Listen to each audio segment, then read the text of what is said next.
Hi guys, just another video about a modification I'm going to do to my Potensic FPV. So here's the FPV, and what I'm doing is I'm changing the stock bearings, which you can just see down here, which are the standard solid stock bearings, with these two types of bearings that I've picked up. So this one is a bearing which is closed at this side and open this side. And this one came from Amazon, but unfortunately the seller that I bought this one from no longer sells these, so I was hunting around and I found some open ones on eBay, and here they are open both sides, so you can see the bearing through there. So I'm going to now replace the stock bearing with these newer bearings to help with the rotation of the blade itself and the gear. So here's the gear, and you can see there that the bottom bit would actually connect on, and then the top obviously is where the blade fits into. So I'm still not too sure which side is the correct side to tighten on the screw, but I think the more solid side of the actual, well, actually I think it's the other way around, to be honest. This is quite loose that way, so I would say that actually looking at it now, I would say that actually screwing it on the other way around is probably better. So the thinner side, the one on this side, is probably better to actually hold the gear on in the first place. Actually, no, that's just as bad. So neither way seems that the screw is going to be held in particularly tightly. So that was something I found out with the other one. So anyway, so let me just go through this step for you. So this one hasn't yet been changed. This one has been changed. I've taken the guard off here. One, because I'd actually cracked this little bit down here, so it's gluing, but it also gives you an easier view of it. So it's this stock bearing that I'm going to take out, and the one underneath. And I found that the easiest way to get the bearing out is just get a small screwdriver and just to push the bearing from underneath. You can catch hold of it. In fact, let me use this one, which is I think what I did last time. Just push, catch hold of it, there you go, and that just drops out very easily. And then the same again, this side, just push it, and that just drops out as well. So now we've got both bearings out. So these are now the little bearings, and you can see there's the little hole where the bearing goes, and the same with this side here. So let's replace these now. So the way I've done it, because the stock bearing is sealed, what you have in here is you see you have a set of small roller ball bearings or ball bearings on either side of the metal, and the metal then spins and the outer one stays still. So the idea is that you get a much smoother transition with the blade itself. And I found that if you look at it here, you can see this is the rotation, and you can see how smoothly that runs. And if I do it with a standard one, you can see it stops a little bit quicker.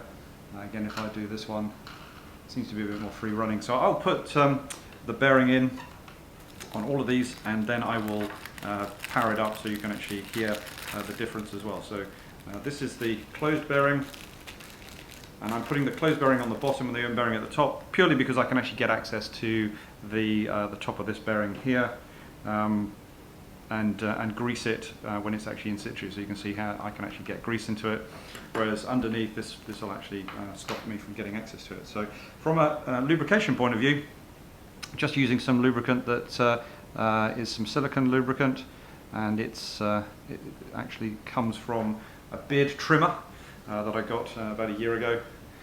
So that is silicone, and just pop the bearing in at the bottom.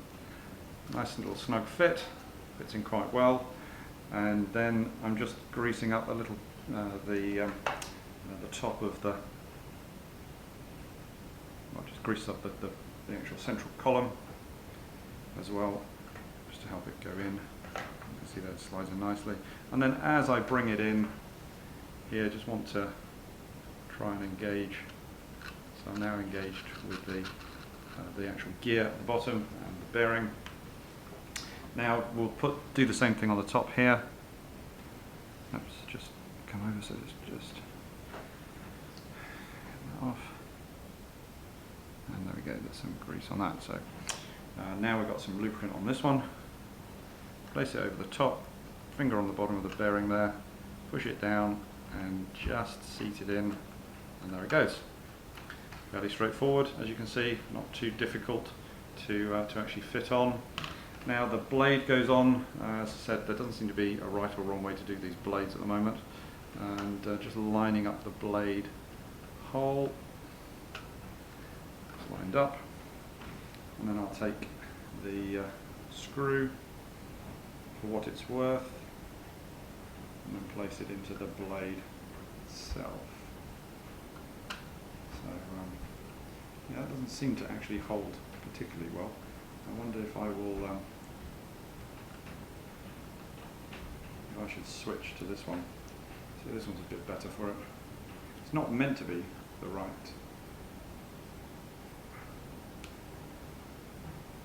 one, but if this holds, no, it's definitely not the right one. Okay, so I was just seeing if the screw from the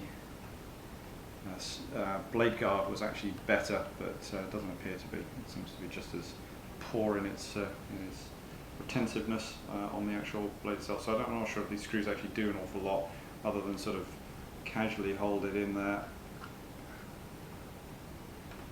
as we speak. But if you ask me, that's way too loose. Let me try turning it around again from the other side, see if that was any better. Probably because I've lubricated these now. So that's the other side. Again, line it up, approximately the right place. Screw in.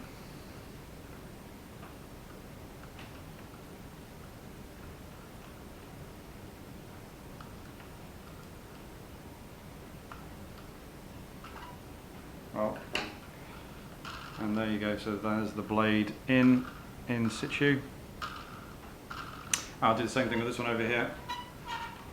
Move the blade guard out of the way and the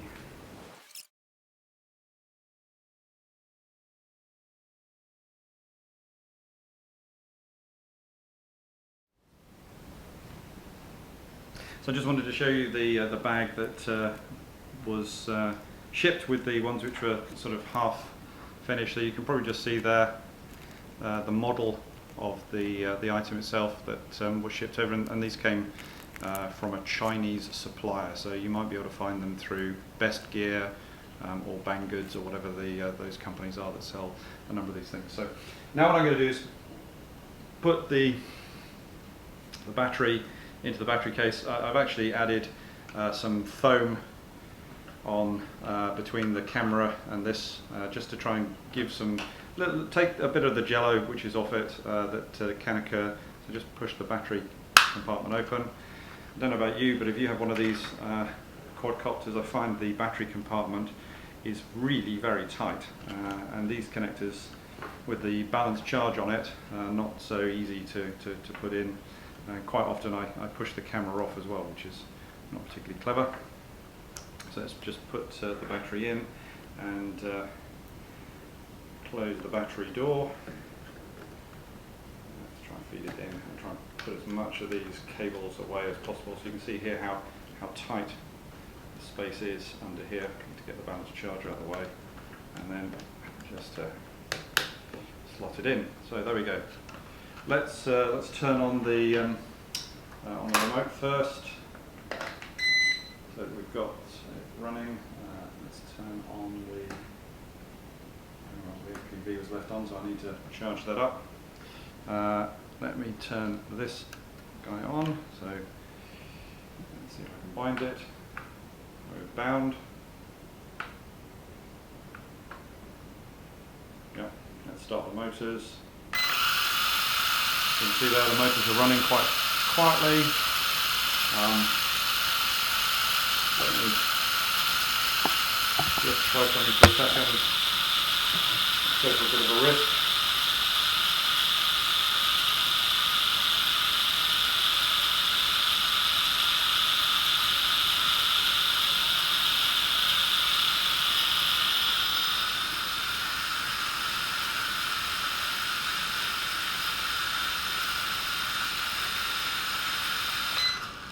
So motors are switched off, motors are switched back on again.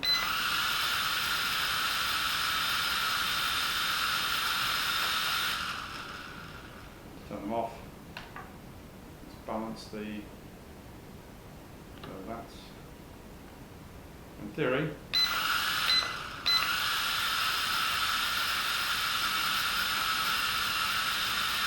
oh, I can't let me lift off.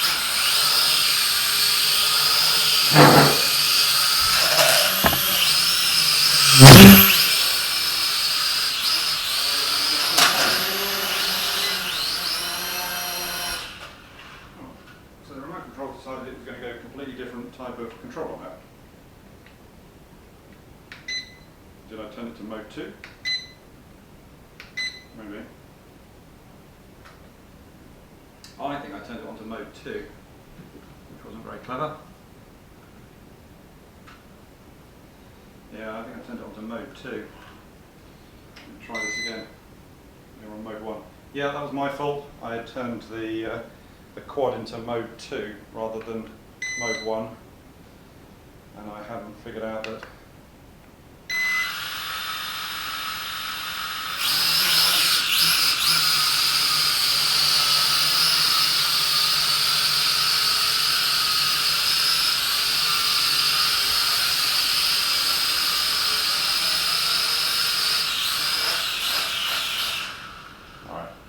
yeah, my fault. I didn't actually manage to switch it on to the right mode. So there we go. What happens when you actually change the remote control over? Anyway, hopefully that was a useful. You can see there. It does seem a little bit quieter. Handy to hear. Radio. Thanks very much. Hope this was helpful. Bye for now.